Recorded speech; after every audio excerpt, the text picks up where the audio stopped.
12వ ఇంట్లో వ్యయ స్థానంలో ఉన్నారు. దీని ప్రభావం ఎలా ఉంటుందో చక్కగా విందాం. ముందుగా మేషరాశి వారికి ఈ సంవత్సరంలో ఆదాయం 8% ఉంటుంది, వ్యయం 14% ఉంది. అదే విధానంగా ఆరోగ్యం 2%, అనారోగ్యం 3% ఉంటుంది.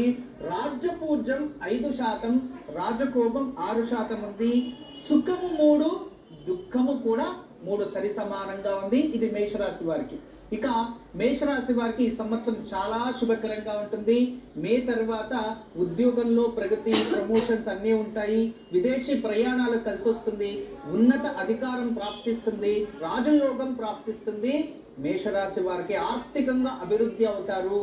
వివాహం లేని వారికి వివాహ యోగం కూడా వస్తుంది. ఈ సంవత్సరం మేషరాశి వారికి అన్ని విధాలుగా శుభాలే ఉంటాయి, లాభాలే ఉంటాయి.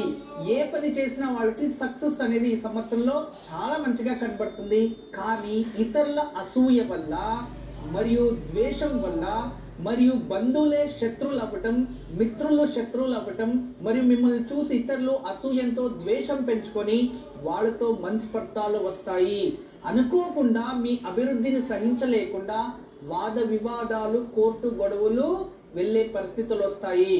అందువలన ఈ విషయంలో మాత్రం కాస్త జాగ్రత్తగా ఉండండి. ఇక మేషరాశికి ఈ సంవత్సరం అంతా కూడా రాజయోగమే ఉంటుంది. విశేషమైన ప్రతిఫలాలు అనుభవిస్తారు. ఎన్నో సంవత్సరాల నుంచి కూడా జరుపుకున్నవన్నీ కూడా ఈ సంవత్సరాల్లో శుభ ప్రతిఫలాలు అనుభవిస్తారు. మేషరాశికి శుభంగా ఉంది. ఇక మేషరాశి వారి సంవత్సరం అంతా కూడా దుర్గాదేవిని ఎంత పూజిస్తారో, దుర్గాదేవిని ఎంత ఆరాధిస్తారో, దుర్గమ్మ తల్లిని ఎంత మొక్కుతారో, దుర్గా నామస్మరణ ఎంత చేస్తారో మీకంతా శుభకరంగా ఉంటుంది. గురుజీ, ఇక వృషభ రాశి